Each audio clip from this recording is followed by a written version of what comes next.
This is the talk of the town. From Morgantown to Clarksburg, if it's happening, we're talking about it. Call the show toll-free at 1-800-765-8255. Now, here is your host for the talk of the town, Dave Wilson. Good morning. Welcome into the program. You've done it again, and now you're headed into a holiday weekend. It's Friday. That deserves a round of applause.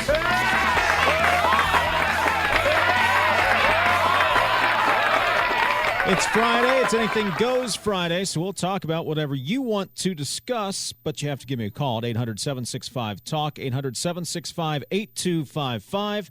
304-TALK, 304 is the text line.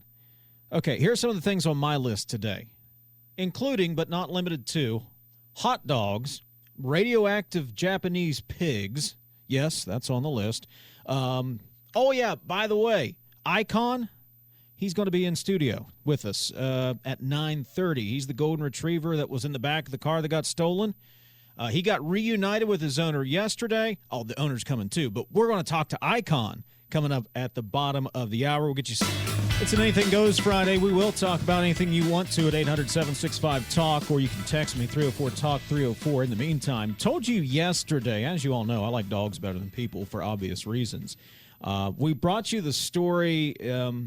Well, today's Friday, so I guess it would have been Wednesday and then Thursday as well, about the car that was stolen from Sheetz. A woman jumps into a car, drives off with it, but in the back seat was a 13-year-old golden retriever, a retired service dog, and, you know, we were going to try to track him down, hopefully find him. Well, I'll be darned if somebody found him. The owner's been reunited.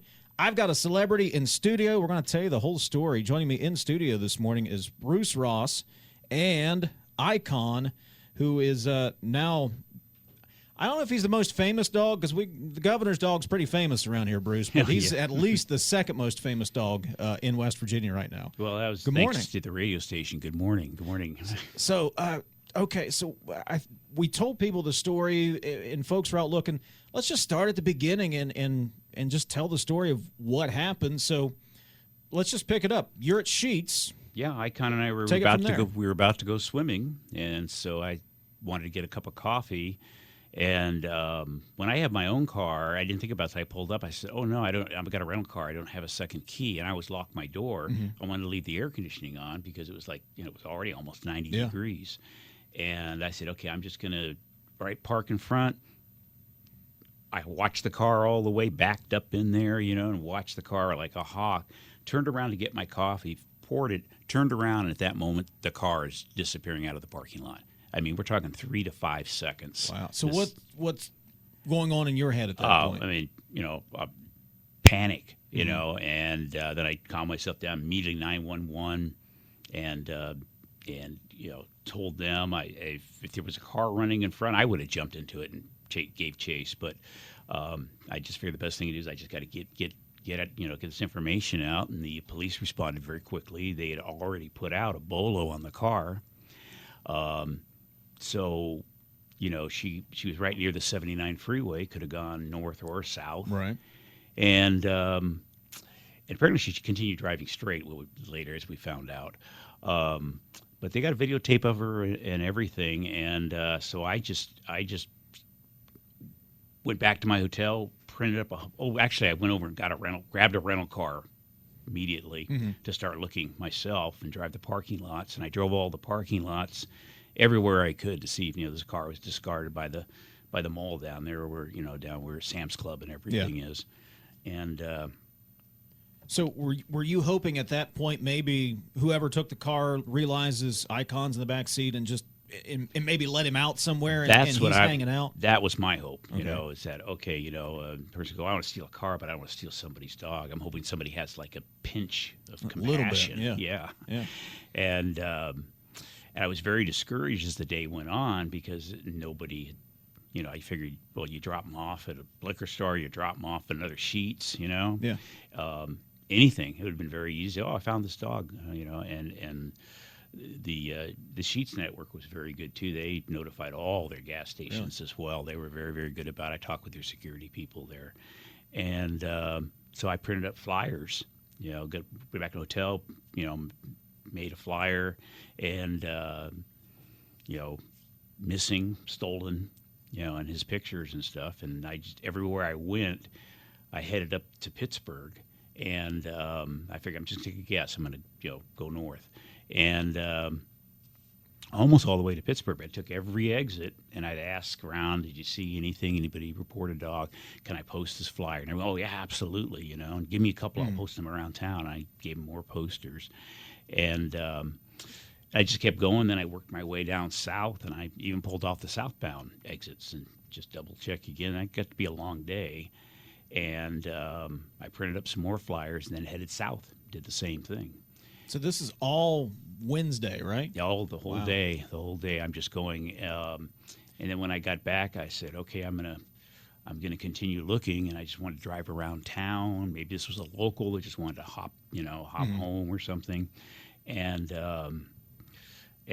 same thing, every donut place, every Starbucks, every empty newspaper stand, I put the flyer on there, posted right in front there.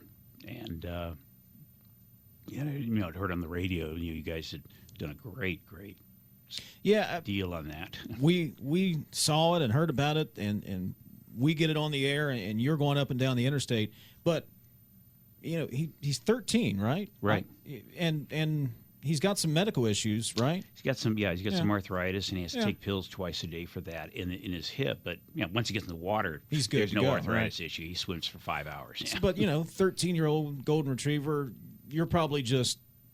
I can imagine, a dog guy myself. You're just sick to your stomach. I am at my wit's end, and there are many times especially when I was driving up towards Pittsburgh and the heavy rain, the lightning and thunder, and I'm like, God, I just pray that he's safe, that he's warm, he's dry somewhere.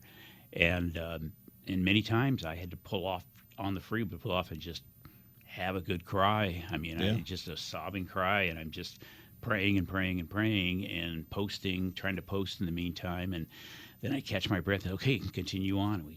I continue on, just wherever I need to do. And even though it was late at night, it was about 2 a.m. before I could get in.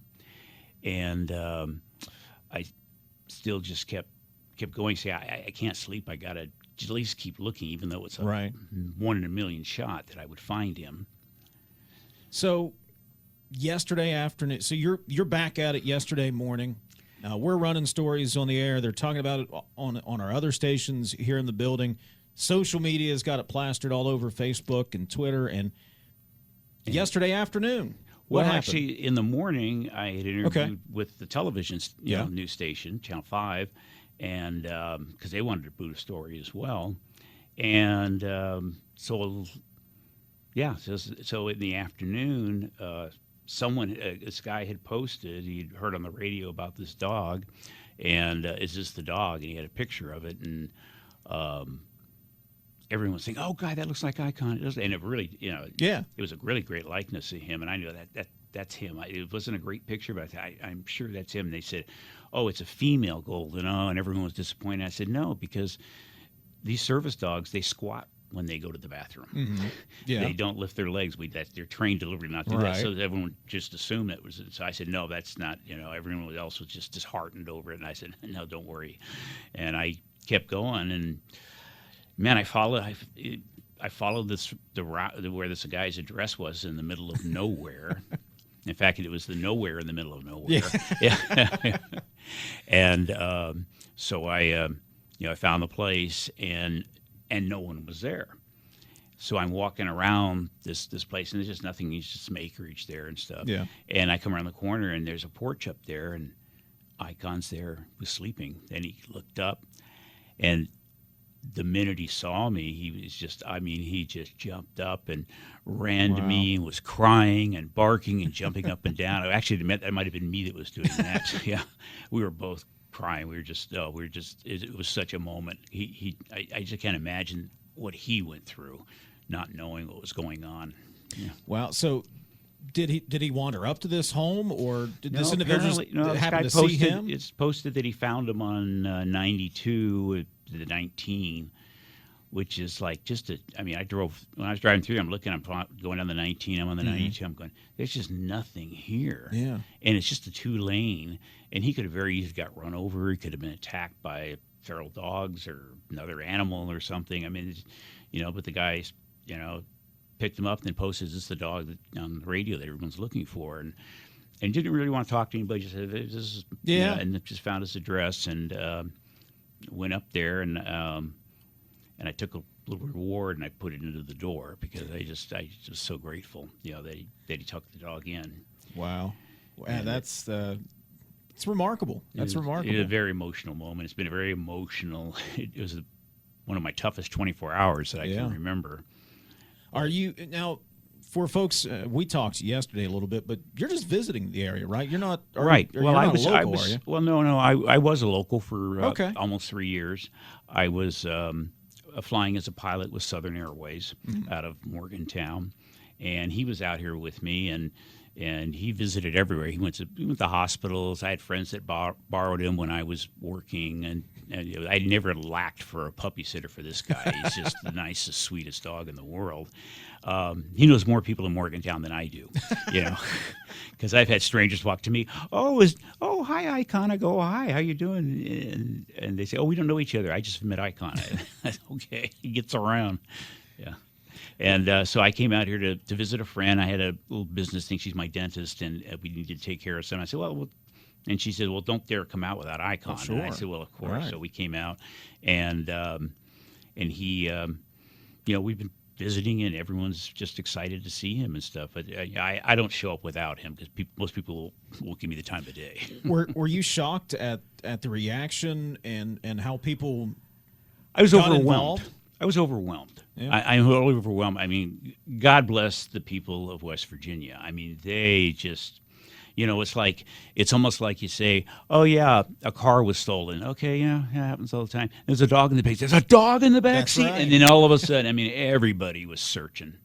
And I couldn't, like I said, I'm overwhelmed. If it was in California where I'm from, unless it was Paris Hilton's dog that got stolen once, there's not going to be much on it.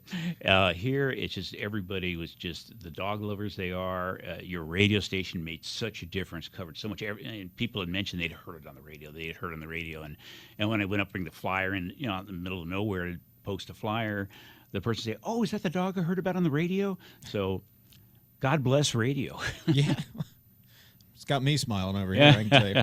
Well, I saw him when he came in. You had to fight through a mob to get back here to the studio with him, but he looks like he's doing pretty well now. He's doing great. I mean, as soon as we got in the car, he was exhausted. I don't think he slept any more than I did. Yeah. And, he had a good night's sleep. But he's a major flirt, I have to say, because he's a ladies' man, and I don't know where he gets it from. It's not from me. But he just has a way, and they can see why he was so special with the disabled kids that he's worked with, because he just calms them all down, and he just loves to be there with you. Well, Bruce, I'm glad you found Icon. Big thanks, whoever found him and picked him up. You know who you are. Big thanks to you as well. God bless and you. And everybody who reposted and posted, and this is one of those stories that make you feel. There's a lot of bad news that I got to cover every day. I'm glad we were able to play a little role in this. That story was reposted over 4,000 times as of yesterday. I mean, I was amazed. It just went everywhere. Went viral. So where's the next stop? Does he get to go swimming now? He goes. We're going down to Cheat Lake. Right. We're going out to the point there, and he's going to. I let him swim as long as he wants to, but that might be an all-day ordeal. But we're gonna head straight for the lake. Well, Bruce, man, glad you got him back. Glad Icon's okay. Glad you finally got some sleep, I would imagine, as well. Thank Both you. of you. And lock your car door. Lock your car door and do not leave your car running with an unlocked door. Try the drive-through next time, maybe. Yeah, that's what I'm going to do, a drive-through for the coffee. All right, I joke, but I'm glad it all worked out. Yeah. And again, big thanks to everybody who reposted that. And he's a good boy. He's conked out on the floor. He's over there, conked out sleeping right now. It's tough being a celebrity, man. Yeah, women drain him. Bruce, thanks for stopping by again, and enjoy the lake. Enjoy your 4th of July weekend, buddy. Thank you. Thank you. God bless you. All right, we're back in a moment.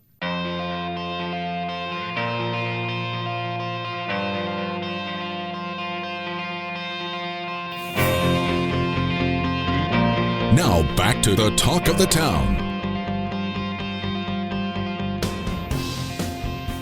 Hanging out with Icon during the break there. Let me clear some text messages, and I got another pair of tickets to give away to Chocolate Wine and Shine. Another pair of tickets to give away. Tell you what, let me clear the phone lines, and we'll take a break in 30 seconds. And we'll do caller 4 again, Luke. Let's do caller number 4 again. At 800-765-TALK, 800-765-8255. Caller number 4 will win a pair of tickets to Chocolate Wine and Shine coming up a week from tomorrow. But you have to call 800-765-TALK, 800-765-8255. Caller number 4. And you have to go on the air with me for at least a moment to get these tickets. It'll be painless for the most part. Caller number 4 at 800-765-TALK. Call now. Back in a moment.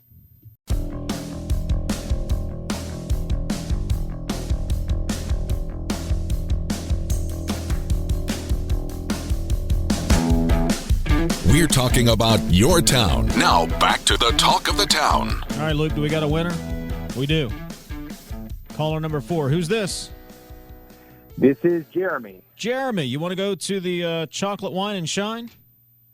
That sounds good. All right. Which is your favorite, chocolate wine or Shine?